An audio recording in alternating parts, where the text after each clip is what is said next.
Pernikahan teh lain soal umur jeung cinta, tapi nikah teh soal kasiapan.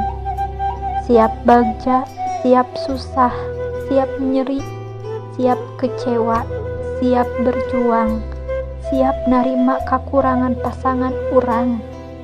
Ngaranna ge rumah tangga kabeh ge diajar. Timimiti nu anyar nikah nepi ka geus heubeul oge masih keneh diajar. Jeung entong neangan nu leuwih bisi matak jadi perih, jeung ulah neangan nu sampurna da moal aya.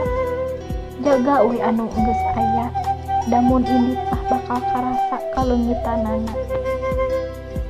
Tarimakeun pasangan urang naon wae ayana, jeung sagala kakurangan jeung kaluwihanana.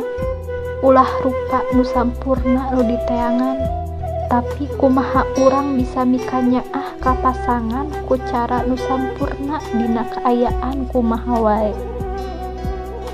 Jeung teu kudu neangan pasangan nu mapan.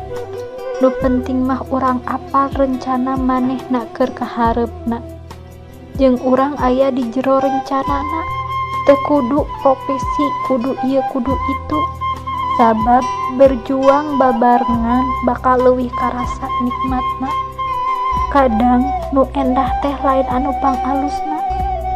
Anu sampurna teu ngajanjikeun kabagjaan, tapi lamun urang bisa narima kakurangan jadi keleuwihan, eta kasampurnaan anu sabenerna. Matak tong ningali jalma tina rupana hungkul, nu geulis jeung nu kasep mah loba, tapi can tangtu maranehna setia. Leuwih hade milih nu nyaah ka urang tibatan milih nu ku urang dipikanyaah. Sabab nu nyaah ka urang pasti bakal nyieun urang bagja. Nyaah ku harta jeung ku rupa kan saukur sementara, tapi nyaah ku rasa jeung satia bakal salawasna. Leuwih hade sedih jeung jalma anu bener tibatan bagja jeung jelema anu salah. Lamun nyaah doakeun dunya jeung akhiratna keur anjeunna. Jeung lamun cinta bimbing anjeunna kanu jalan anu bener.